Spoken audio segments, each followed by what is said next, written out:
Okay, this is now the tarot process part 15. And I wanted to talk a little bit about the value and the advantages and the difference if you name the path that you're on. And I have a few ideas or points written down over there, and I think I may need to refer to it from time to time. However, so I'd like to begin with this. So you may know that I used to live in Amsterdam off and on some years ago, or really it should be Amsterdam. I think that's how it's pronounced, or in my memory that's how it's pronounced. So I told my children about it, about what happened there and how I enjoyed it. And years ago, my daughter went to the University of Amsterdam for one semester in the law school. And she lived there and loved it and did a lot of traveling from there. And so in October 2019, my daughter took me to Amsterdam for 4 nights, and we had a little visit, a little trip. And we got there on a Tuesday night in October, beginning of October. And we got to the hotel and it was about sometime after 10. And my daughter said, let's go out. So we went to Leidseplein and sat in an outdoor cafe. And it was kind of cold, but there was an awning above the table. There were lots of people out. It was really good. I mean, if you've ever lived in Europe and you go and you sit in an outdoor cafe at 10 o'clock, 11 o'clock at night, and there was an awning above where we were sitting and there were heaters there. So it was very comfortable. So imagine we're there, you and I are there right now in Amsterdam, and it's 10 o'clock at night and we're sitting outside in a cafe and having a chat about life and what to do. And you say various things and I give you my opinion. So I'd like to give you my opinion about something. So, but imagine we're having a chat. So I can't remember what's next. Oh yeah. So what I'm going to mention about picking the path or naming the path that you're on, it relates to something that I did a couple of years ago. So in the Zodiac, Aries represents the urge to incarnate, right? So the soul or the spirit or whatever it is decides, I want to incarnate. So it goes through the Zodiac, or goes backwards through the Zodiac, Pisces, Aquarius, Capricorn, for 9 months, right? Or 9 signs, which is like being in the womb for 9 months. And then you incarnate in Cancer. But there are 2 signs that you haven't experienced while in the womb. And one of the signs is Gemini, whose keyword is I think. And the other is Taurus, I have. So you're born into life, but you don't know how to think. You think you know how to think, but you don't. And you don't know how to have. Right? So your possessions control you instead of you controlling your possessions. And those are we can say are the 2 things we need to learn about in life: how to have and how to think. Okay, so the other thing is that because having to do with the Zodiac and a horoscope, we get to choose how we think or what we think about anything. There's free will, whereas there's freedom of choice. So if something goes wrong, we can think, it just proves I'm doomed, right? And things are never going to go well.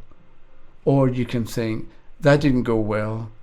What can I do to make it better next time, if it ever happens again? So we get to choose what we think. So as an example that was given to me years ago, let's say you're right-handed and you break a bone in your right hand and you can't use your right hand, and it's going to be 6 weeks. You can think, I'm going to be miserable for 6 weeks because I'm right-handed and I really can't function properly. Or you can look at that same situation and think, okay, now I've got a good chance to learn to be ambidextrous. I'm going to learn how to use my left hand. And it's up to you how you look at anything. You can look at it as proving that you're useless, or you can look at it as an opportunity to do something different or to do something else. And I think that's quite important. So in a recent video, I talked about you're on a path, or if we're on a path, then it's important to give a name, and it's your choice and it's your name to the path that you're on. And then a couple of days ago, I was thinking about it can be difficult because you might want to choose, I am on the path of strength or on the path of justice. But somehow a lot of the words that we use are too confining or they're just not quite right. But let's say you've got the word soft, right? You can pick up a soft tissue or a soft cloth, but a cushion can be soft as well. So something that's soft doesn't have to be thin. So we've got something that's soft, but we've also got the idea of softness, right? And you know that.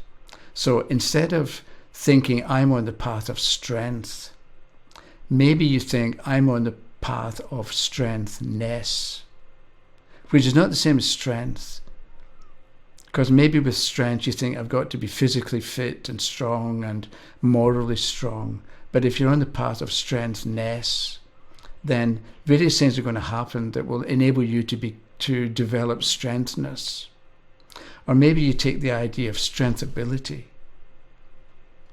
where the things that happen give you the chance to be more able strength-wise, whatever that happens to mean to you. So I'm suggesting that when you're thinking about the name that you're going to give your path, you don't have to be limited by all the words in the English or whatever language you speak. You can make up words that in some way are more correct or more appropriate or more desirable for what you want to do, what you want your path to be like.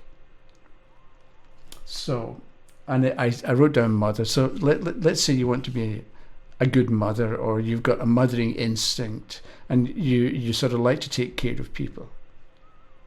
So maybe you're on the path of the mother, but that can be too personal, because maybe you think actual mothers that you know, but you don't particularly want to be like them, but you wouldn't mind having some of their better characteristics or qualities. But if you say the mother, it can be too personal. And that's why I'm saying make up names, make up words. On the path of motherness, okay, or on the path of motherability. That could work. Okay, so, and the thing is, if you've got a name for your path and things go wrong, you don't react the same way. So if people are always beating themselves up, you know it. I'm not saying everybody does it all the time, but most people do it most of the time. It's usual for people to be miserable, to complain a lot, when things don't go their way, to think I'm doomed, or they're right, I'm useless, and they were always right. They always told me I would never make it, or you know what? It's like it's very easy to emphasize what's wrong over the negative. But if you've got a name for your path, you've got a different way of understanding and analysing and assessing and reviewing the kinds of things that happen, because you're on your path of strengthness. So if this happens and I didn't like the way it went, it doesn't mean that I'm a loser. It means that I've got a lesson to learn to help me develop strengthness. So having a conscious name or idea or description of the path that you're on, that's your choice, whatever you want, because we have free will when it comes to the way we think. But there's value in knowing what path you're on, what name you want to give it, that sums it up for you. And you can change it next week if you want. You don't have to keep going on that particular path. If you discover from experience you don't actually like it, or it really doesn't suit you. So pick a different word, pick a different name. So, but if it means that when you're judging your situation or your condition, you've got a more correct way of looking at the situation of what's going on.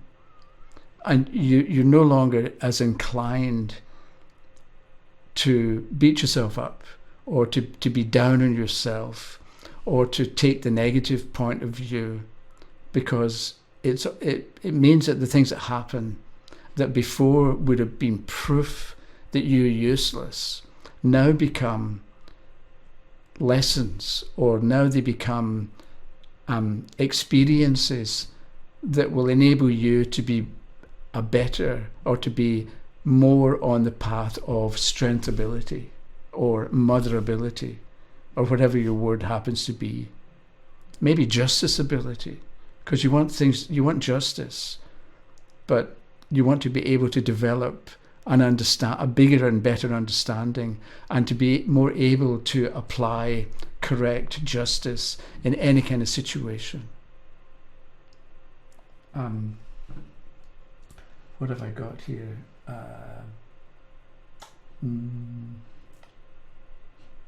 So the other point is you can relax, because you know you're on the right path, and so you don't have to worry, because anything that happens, you're going to do something with it, and you're going to be stronger and better and more fulfilled and more settled on your chosen path, in going in your chosen direction.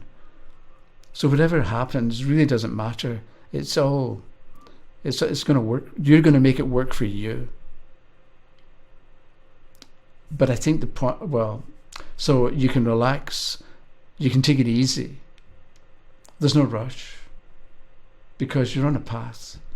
You're on the right path, and you're always going in the right direction for you. So you don't need to worry anymore. Okay, so they're about to close the bar, so we've got to go home, because it's 2 a.m. and Amsterdam shuts down at 2 a.m. Anyway, that was it for the moment. And so next will be number 16, about the 6th card in a Celtic cross. So name your path. Anyway, and maybe if you want, let me know, let everybody know the name of your path and how it's going and how you like it and what you've learned about it and what you've learned about you and what you've learned about other people as well and life and all kinds of things like that. Okay, thank you very much for watching, and I'll see you quite soon, I think, and we'll be back with the 6th card about what will come in a Celtic cross. Okay, bye-bye.